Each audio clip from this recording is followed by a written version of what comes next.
Oh. Oh no. What's going on there? Why am I facing sideways? Oh, I'm facing lots of ways. That's weird. I'm not exactly sure why though. If I do this for one quick second.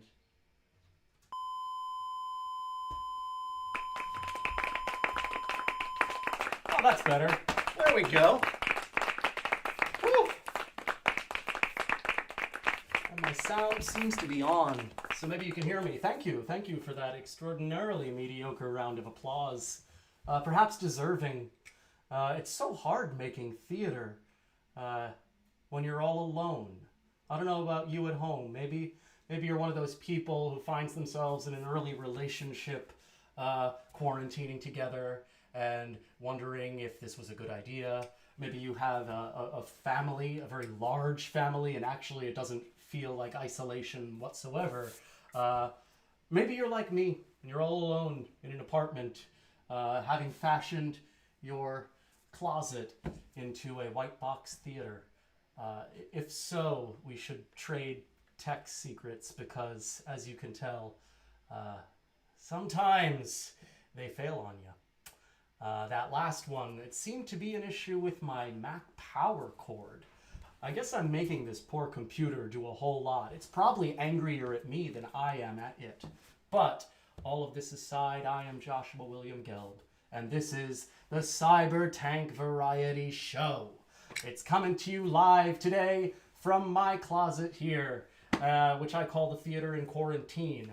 I've been doing some of my own stuff over at my YouTube channel, Joshua William Gelb. Oh my gosh, we're syncing anyway. The theme is anger. Thank you to the tank so much for having me. Thank you, Megan. Thank you, Danielle, Michaela. And we're going to get started with Christian Roberson's piece, Right and Left. We'll talk more about that when we're done. Here it is. Kept his right and left hand beefing, one knocking teeth in, the other one chiefing. Kept his right and left hand beefing, one knocking teeth in, the other one chiefing. Kept his right and left hand beefing, one knocking teeth in, the other one chiefing. Kept his right and left hand beefing, one knocking teeth in, the other one chiefing. Kept his right and left hand beefing, one knocking teeth in, the other one chiefing. Kept his right and left hand beefing, one knocking teeth in, the other one chiefing. Kept his right and left hand beefing, one knocking teeth in, the other one chiefing.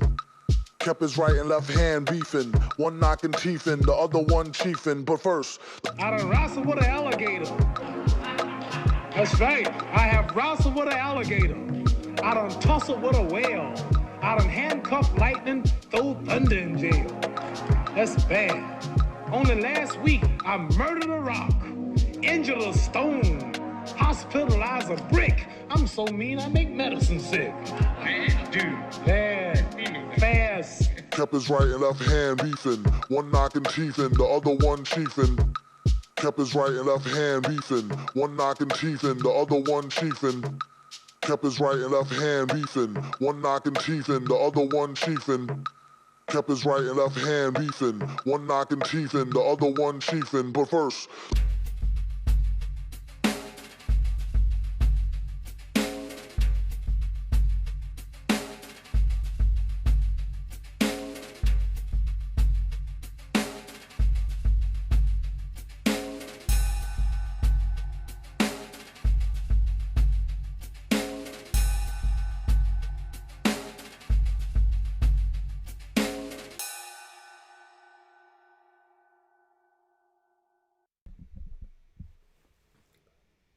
That was Christian Roberson's Right and Left.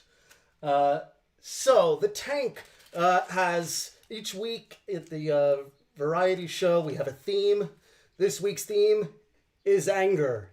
And yeah, there's a lot to be angry about right now. I, for one, am angry at most streaming technology, though perhaps I neglected to pray to the gods, the ancient gods of streaming, in order to have an easier go of it. The technology, it's weird, though, that we are of course, connected through this seemingly random, extraordinarily ambivalent tech that doesn't care about us whatsoever. But that's just my own anger. You can see I'm really angry because I'm like crumpling paper this tightly. It was supposed to be a bit about gravity. Oh, good throw though. So next up, we're going to do 2 back to back because we actually have a huge show for you tonight. So we have Chia, who is going to give us a little rage music. It's a bit of a glimpse into their current everyday life.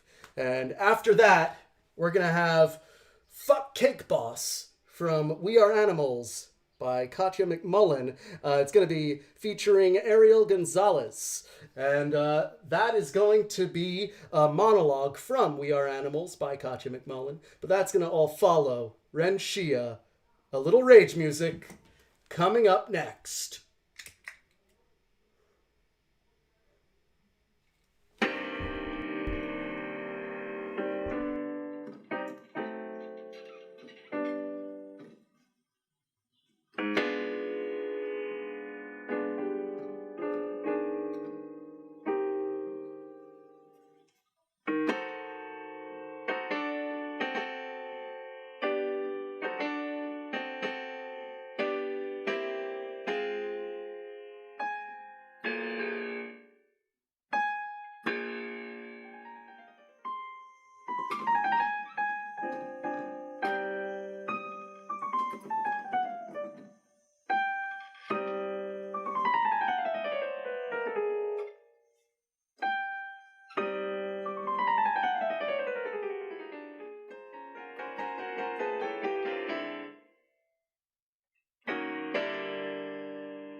So the first cake I baked without mix, I was 13, and I had just gotten dumped by Matt Cosmo, and my mom was on this like sugarless vegan kick, so everything in our kitchen tasted like molten ass.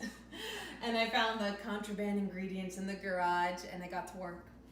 I used this weird recipe of my nana's, vanilla truffle cake batter with white fondant icing. And I mixed, I frosted, I got into this trance, and before I knew it, I was, constructing and squeezing this elaborate wilting flower with the pinks and the blues all sort of swirling together almost whimsically, and the And the cake, it was sweet, but it was also a little sad. It was like eating a part of me. With cake, something happens. I can construct something that it feels like only I can create. And I can look at my work of art and I know this will only be beautiful for a day. Expiration dates are kind of thrilling, don't you think? But my boss, Damika of Time Out New York featured bakery, Damika's Delight, disagrees about my ability. Apparently, my cakes are sadder and weirder than the cakes people want to eat, and cakes should be uplifting, but what does she know? Her stupid little bakery with her yellow daisies and her starch white tablecloths and her giggling and her cupcakes. You know? She just doesn't get it, and that's her problem. Also, her head has gotten really big since she was on Last Cake Standing, that dumbass Food Network show, and clearly her judgment is skewed because she chose Leopold to assist her, even though he doesn't even bake. But it's whatever. I don't want to be associated with her on national television anyway. I mean, she only uses buttercream. Even though I've explained like 95,000 times that that's limiting because buttercream can only go on top of buttercream. So where is the true artistry in that? But it's whatever. She can just shove her soulless, 5-tiered sunflower daisy white buttercream bullshit up her tiny bleach Connecticut asshole. And you know, one day I'm gonna be on Cake Boss. Yeah, one day she's gonna turn on Cake Boss and see me. And you know, I know that there is something special in everyone, but I'm getting really tired of only my mom and my creepy roommate Ralph getting it. Because I want to be, I need them to see me. Because passion can only take you so far. You know, there are only so many works of fucking art I can make for myself, and Ralph is starting to get really fat and just, when is someone gonna get it? You know? When is someone gonna see me?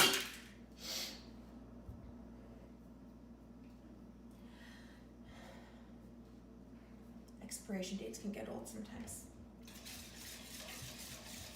I think, what the fuck am I doing in this city? Living in this shithole in Bed-Stuy, working for $12 an hour at some fancy-ass poser bakery. When I know there's something inside me that I can trust, but trusting it has led me to this shitty life, and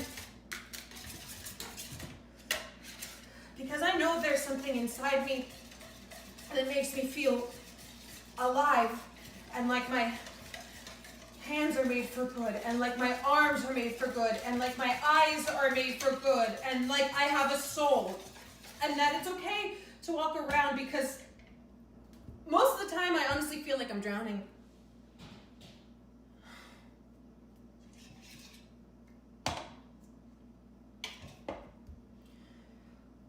Hope was a lot easier to wrap my head around before Damika's Delight. You know, people say that she's brilliant because I don't know how to think about cake. You know, they just replace their need for something truly exceptional with hers because it comes closer to what they want, but it's not what they want, and she just gets to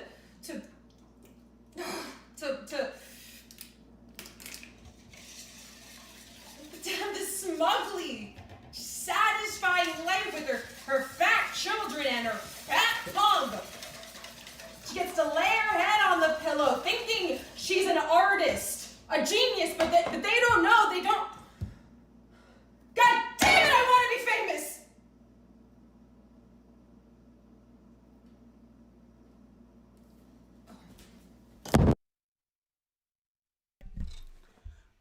Hi, I'm back. And that was Arielle Gonzalez in a monologue called Fuck Cake Boss from We Are Animals by Catya McMullen.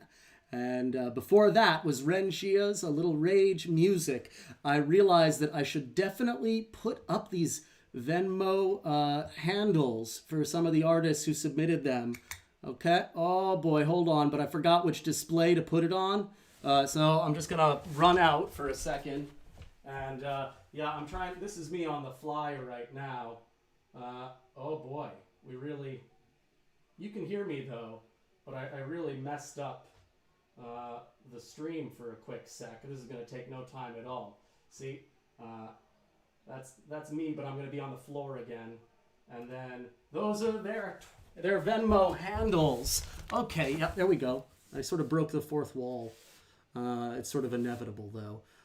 So please, if you have anything to give, these artists would appreciate it, I'm sure. So hi, hello. We are going to keep going with two more.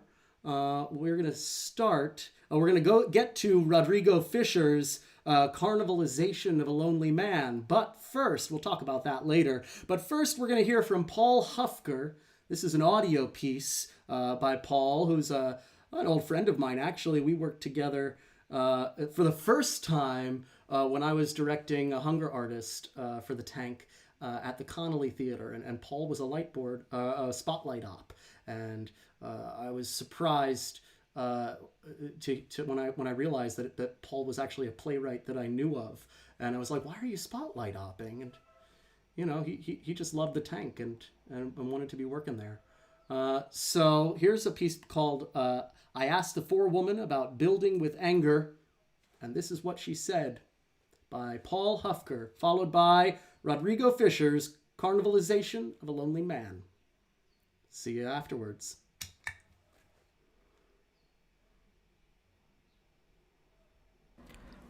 Hello, my name is Paul Hufker. And the coolest person I know, Megan Finn, asked me to write something short about anger. And so I did. This is a short poem about anger entitled, I Asked the Forewoman About Building with Anger, and this is what she said. You want to build this house with anger? And the forewoman roared with laughter. Anger is a building block that will not detach from the ground. Anger cannot be casually lifted. Anger will never willingly elevate or ever even once, without asking, build up to the higher floors, you stupid kid. Anger insists every room contain a mirror. You ever seen anger? No, sir. Ma'am. Well, anger mutters no and shakes its head when it can smell that dinner is nearly finished cooling and my family is about to eat. Give me a minute. Let me look down, away from the sun, and really strain myself and try and remember a time when anger did not have no on its lips. Nope, it can't be done. What's anger do at dinner time, Mr. Foreman? It's Ms. Forewoman. And anger sits and eats in a slump on the floor in the corner, where the cat hair compiles and ruins the food. No, no, no, no, no, no, it mutters. But it alters nothing. It alters nothing. A's purpose is to make you dizzy, you see? A insists it is your bestie. My two girls taught me that one. A spins you round at the slumber party until you are sick, and you throw up all that dessert in the new front yard. If your mother and father could see how angry they would be. A says it feels heavy all day. How do you know? Boy, you got a set of stones on you. A don't like our construction either. Says the stones, the real building blocks that all these buildings should be built on, for God's sakes, are from the river. What river? The river near the property. And yes, they go in your pocket. And yes, they are supposed to get hot. They are penitent stones, after all. I'm Mrs. Forewoman, and I say so. Here, want to try 'em? And at first you enjoy how they're warm and righteous as hell, but pretty quick your hands and thighs are burning. Anger likes the smell, Miss Forewoman yells, but that's the last thing it likes, especially about itself. Yes, A finishes each miserable day alone on the roof. Stand here a moment and marvel at it. Stand with me and admire the suburban sunset on A's face. Almost glorious. If you had A in your back pocket, you think, you could change the world.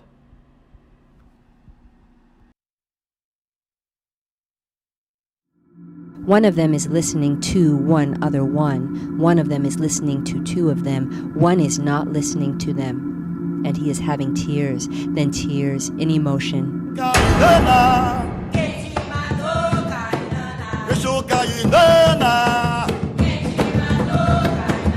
beira do rio, água já me dou.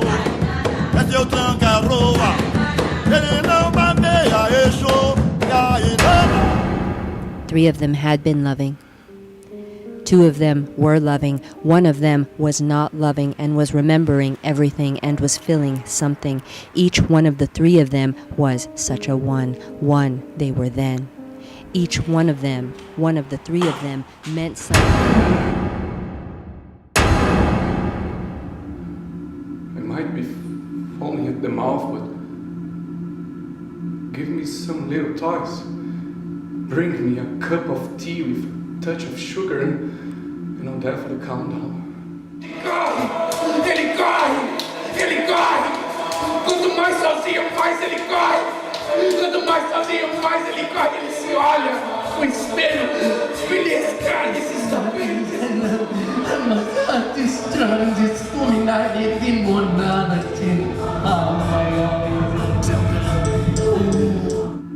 Who the fuck are you?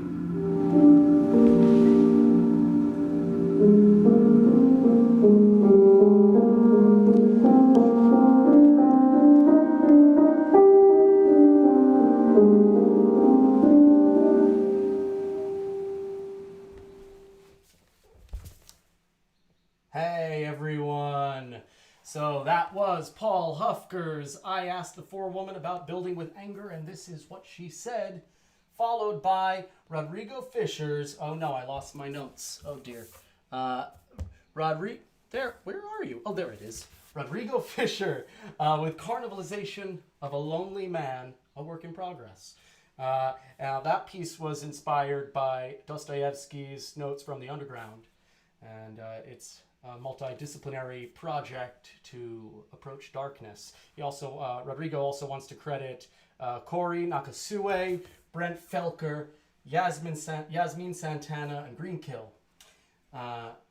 So I just wanted to try something out here. We're at the halfway point of the entire event here at the CyberTank, and I've been playing a lot with spatial orientation lately in this closet, because the world is sort of getting topsy-turvy, and it's hard to know what day of the week it is, which way is up and which way is down. And I've been programming everything and doing a lot of post work on my videos. But what got really excited today is that I finally figured out how to start doing it live. And so this is going to be the very first time I'm going to push this button, and we're going to see randomly, truly, where this room goes. See if I can respond to it. Are you ready? So here we are. I'm going to press this button. What? Nothing happened. Oh, wait, I know why. Ugh. You have to have the QLab window out on top, otherwise the button doesn't push. Usually you have tech ops for that, but, I'm my own tech op, so, pushing the button. Whoa! Nope, wrong way, that way! See, I gotta do the inverse of what I'm seeing on the screen, but that'll make sense the next time we do it, like now! Whoa! Oh. Yeah. Live. Crazy, right? I'm just gonna prep for the next one, and whoa, go! Yeah, there we go. You know what? That was pretty great. So we're gonna keep going with the next video now. The next two we have from Sarah Alice Shull, a song, But We're Holding On, about her arch nemesis. And after that, a poem by Maria Mukuka. But first, here is Sarah Alice Shull. Take it away, Sarah.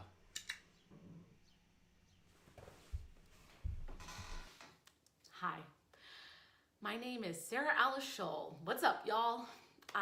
That might be backwards. I don't know. I'm from Louisville, Kentucky originally. I moved to NYC 3.5 years ago to pursue acting and writing and creating and all that good stuff. And now I'm back in Kentucky for reasons that are unprecedented and affecting all of us right now. And it has me thinking a lot, and it has me thinking about one person in particular who is also a Kentuckian. Well, not really, because he's actually from Alabama. This one's for him, though we probably won't listen to it because he never does. But shall we? Everything sucks, but I'm holding on. And Mitch McConnell was never my number one. He looks like a turtle who just lost his race, which he will in November. I wish I could take a pie and shove it in his stupid face. He doesn't have a lip on the top or bottom, not the top or bottom. Everything he does makes me really fucking mad. Racism and voter suppression are really fucking bad. Oh, he built out the cruises who don't pay taxes here. That's a fail, Mitch dear. Oh, everything sucks, but we're holding on. And Mitch McConnell was never our number one or third or fifth or 18th or 1,000th. He looks like cottage cheese, which is super fucking gross. I'll stop insulting his looks and move on to his clothes. He has stupid suits and he's got really cheap pants, and he's got bad stimulus plans. The way that he has governed hurts his people so. He doesn't seem to care, so it's time to fucking go. He has had 6 terms and wanted Obama to have 1. Well, he failed and he's no fun. Everything sucks, but America's holding on. And clearly we're not Mitch's number one. I don't think that he ever considers us when making his decisions, which are all big fat busts. He changed 'cause he sucks. I got this really strange feeling Mitch McConnell is a snake and he's peeling. I got this really strange feeling he takes his skin flakes, blends them up and put them in his milkshakes. And I know that's fucking disgusting, but so is he, and he's always fussing. Oh, I wish that Cheetah would listen. He never does, and we're not best friends. I made a deal with the devil, and now we're all living in a fresh hell. I've never been a good politician, but the shit's, wow, worse than the shit's ever been.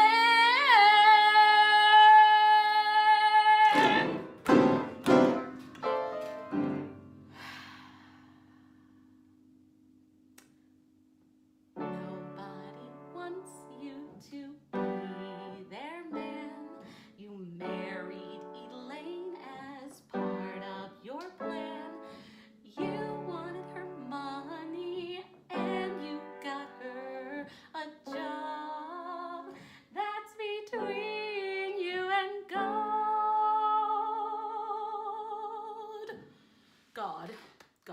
God, whatever.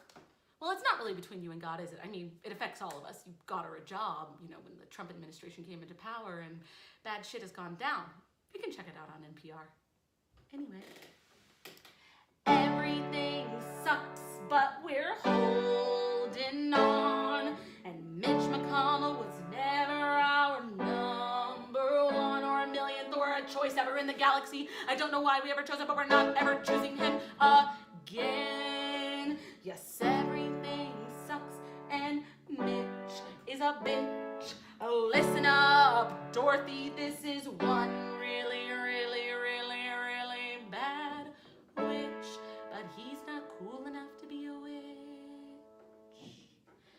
Everything sucks, but we're holding on. If we stick together in November, well, the people will have won. So vote. November 3rd, 2020. Even if you don't live in Kentucky and can't vote against Mitch, you can still vote. And if you have a primary coming up soon, please go to vote.org to figure out how you can vote with an absentee ballot or a mail-in ballot. Thank you so much. Stay safe and vote.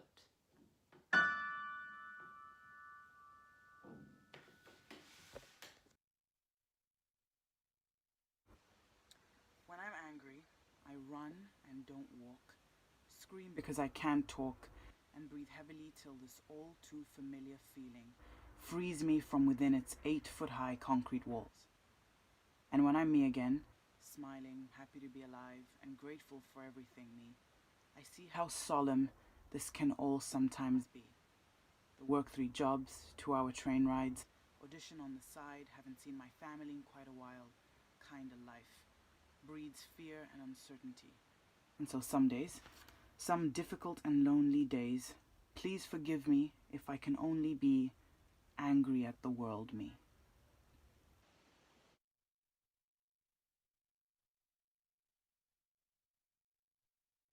Wow, that was Maria Mukuka with a poem. Maria is a Greek Zambian native living in New York City who's debuted at Solo Fest and works at La Mama. Before that was Sarah Alice Shull with We're Holding On. Now we're going to, oh my goodness, we're moving quickly. Now we're going to do 2 more. We're going to start with Akin Salawu and Namakula Mu and Gabriel Lawrence with Bomb Diggity, followed by David Lawson's New York State is #1.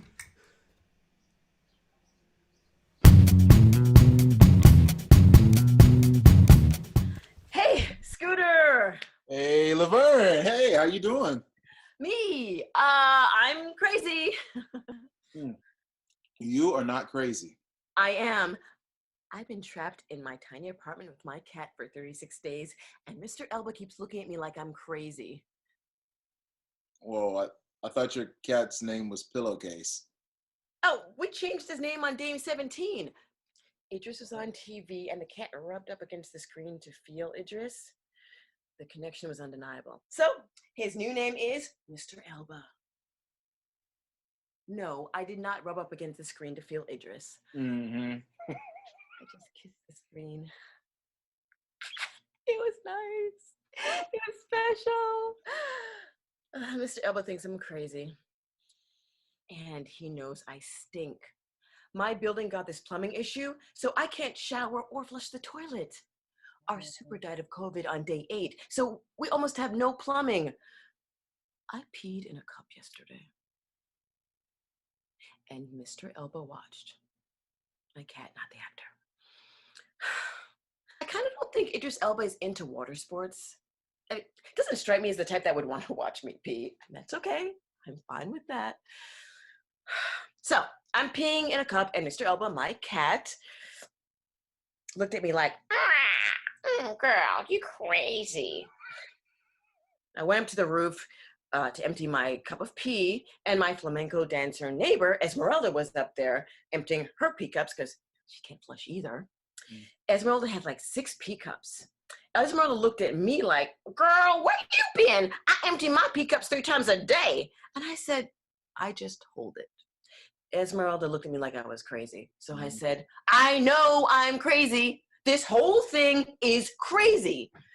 And Esmeralda, she's so cool. She said, listen here, Laverne, the next time you want to call yourself crazy, switch it up. Say, I'm wonderful, or I'm phenomenal, or I'm the bomb diggity. Bomb diggity, I like that. Yeah, so Esmeralda and I were up on the roof, pouring out our cups of pee under the sidewalk with people walking by. Esmeralda saw this white man that likes to catcall her. He was on the sidewalk with no mask or gloves on. Now, Esmeralda had like 6 pee cups, and she poured a bunch of them onto the white man on purpose. On purpose? He looked up at Esmeralda and yelled, you crazy bitch! Now, Esmeralda is a trip. She just kept pouring pee cups on him and yelled back, I ain't no bitch, I'm the bomb diggity. He did not like that. You did. I loved it. I couldn't wait to tell my cat. He looked at me and said, Laverne, you're crazy. I told my cat, no, Mr. Elba. I named my cat Mr. Elba. I said, no, Mr. Elba. I am the bomb diggity. You are the bomb diggity. Ooh, hold on. I gotta pee.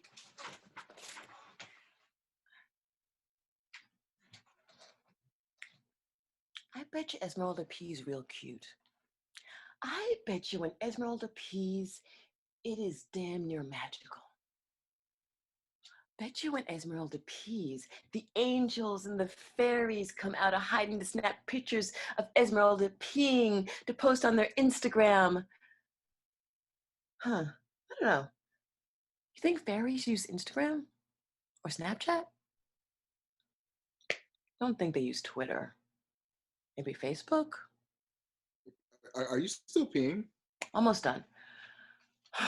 Been thinking, when this is over, I'm going to bow down to Mother Nature every chance I get. No more clubs for me. I will take walks and hikes. I will listen to the whispers in the wind. Hard to hear whispers in the wind living in the city. I'll have to go to a real forest. Only thing though, centaurs lurk in the forest. Forget the bears and the wolves, the centaurs worry me. Half man, half horse. I'm good with the horse half. I can trust the horse half. But the man half, the man half is a problem. What you looking at, Mr. Elba? Don't look at me like that, Mr. Elba. I had to pee. I am not crazy. Mr. Elba, I am not. I am the bomb diggity, and I'm doing my best. Mr. Elba is so judgmental. Hey, all cats are judgmental. Because they're planning something. There is going to be an uprising. For all these centuries, they've watched us gobble up resources. We put our greed first, and the cats are sick of it. They're coming for us. I just have to convince Mr. Elba to spare me. But first, he'll have to forgive me. I've been rationing out his food because I'm not going outside to buy more cat food. Plus, I can't spend money on cat food, not right now. No, Mr. Elba, I cannot. I gave you ramen noodles. Ramen's just gonna have to do for now. Laverne, you are so bomb diggity. Yeah. And I'm getting through this. I'm gonna make it, baby cakes. I'm gonna make it. I'm gonna make it. I'm gonna make it. And do you know why I'm gonna make it? Because I live in Queens and Andrew Cuomo has my back because I own every single episode of Luther and my tongue has grown so accustomed to the static electricity burns from looking at the TV screen. Because tonight, Esmeralda is giving me flamenco lessons on the roof. Because I'm doing what I need to do. Mm-hmm. And because, drum roll please, I am the bomb diggity.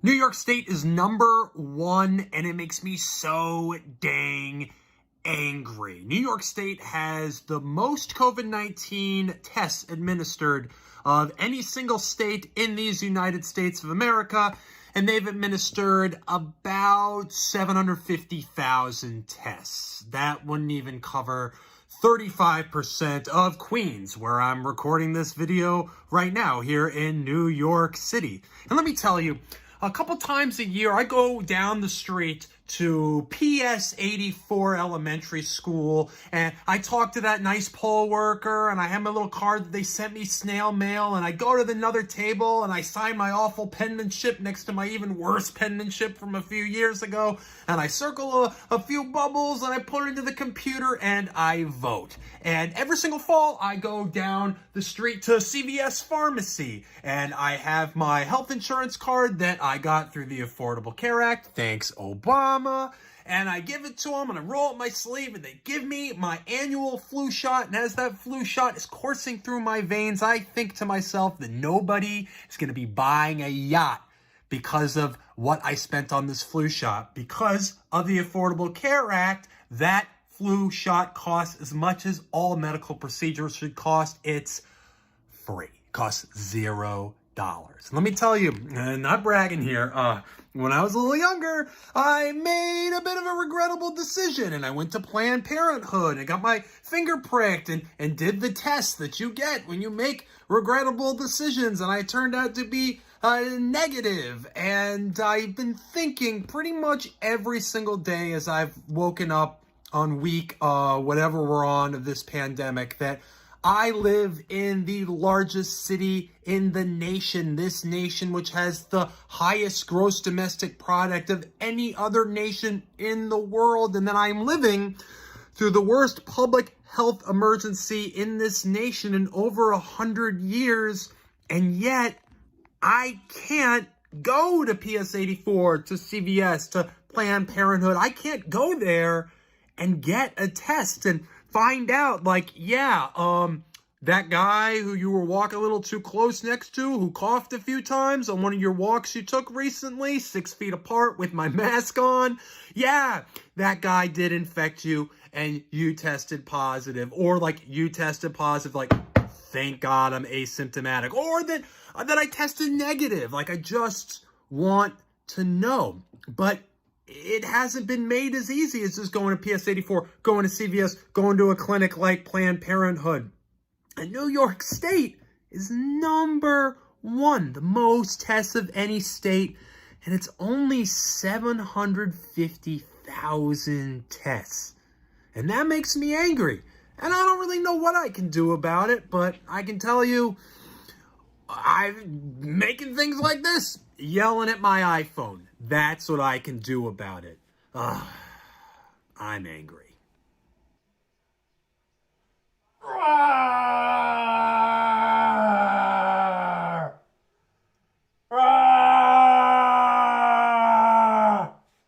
This is my Rage Bear costume. When I get real angry, I get in this costume and scream with rage.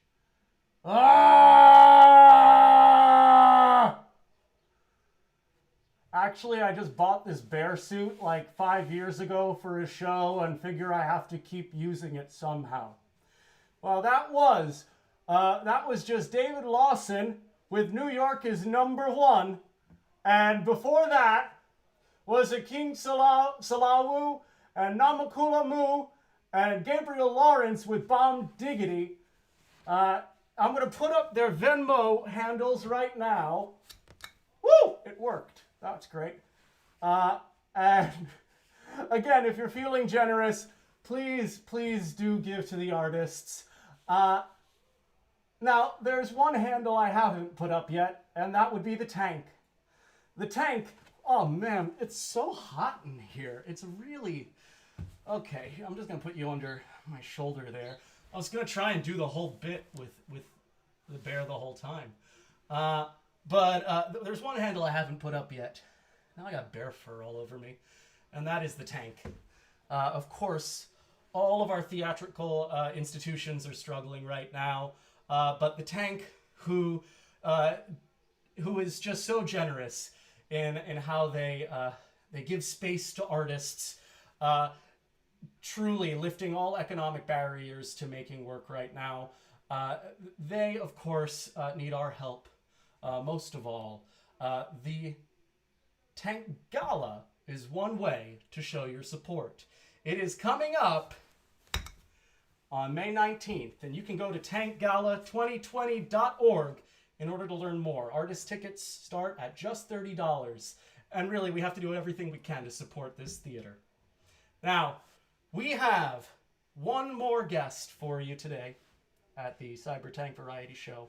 That is Vanessa, Chia, Chung, with... Oh, goodness. Why didn't I write down the name of... Oh, I wrote it down over here. So the bear's just going to leave the box for a second. There we go. I got to just read it from... I knew it.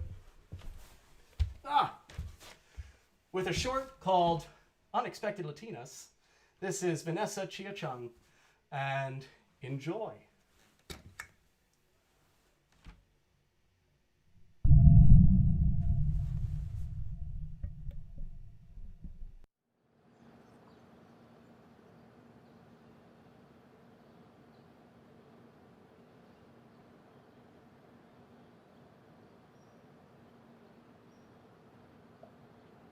Pa arriba. Pa abajo. Pa centro. Pa adentro. Mom called again. Malcriada. Sinvergüenza. Te portas como una niña. I always thought you had to earn the sinvergüenza. But no, you just become one. La negra. La china. Zero recognition. All of the changalas. I lost your monthly metro. You what? Some weirdo bumped into me and then I... Malcriada. Sinvergüenza. Te portas como una niña. No me hables así, cabrona. Fue un accidente. Accidente. How about you borrow that?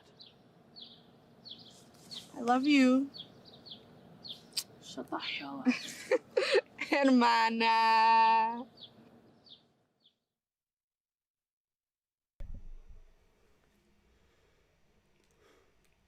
That was Vanessa, Chia, Chung with Unexpected Latinas.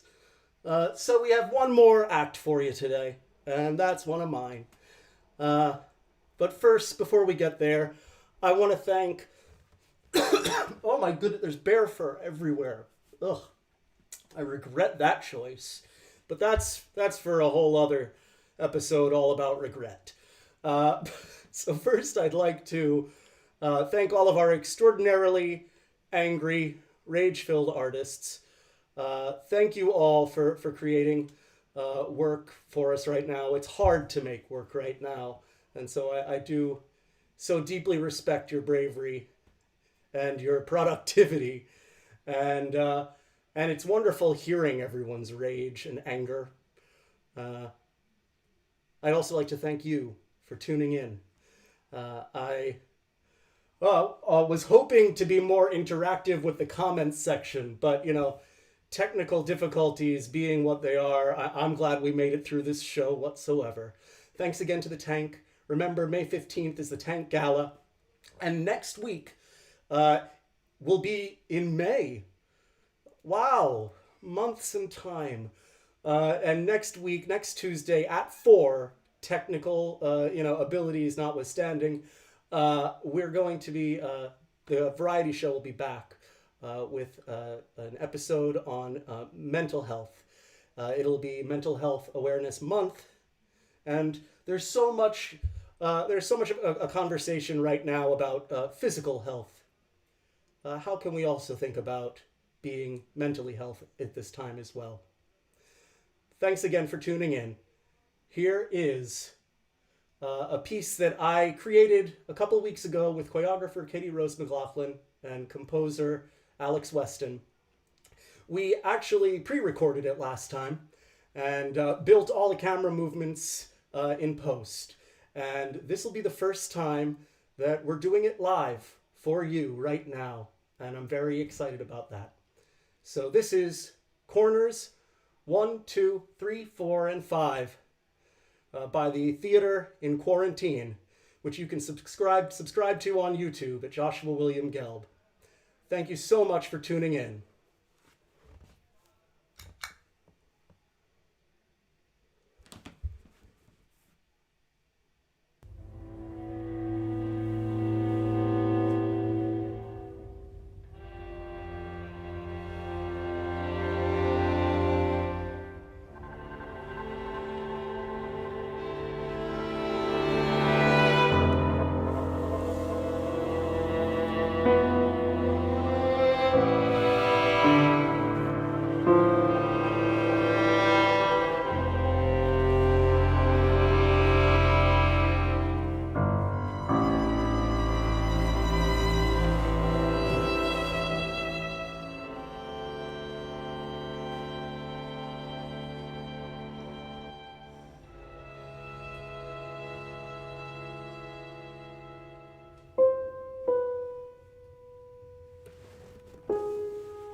Thanks again.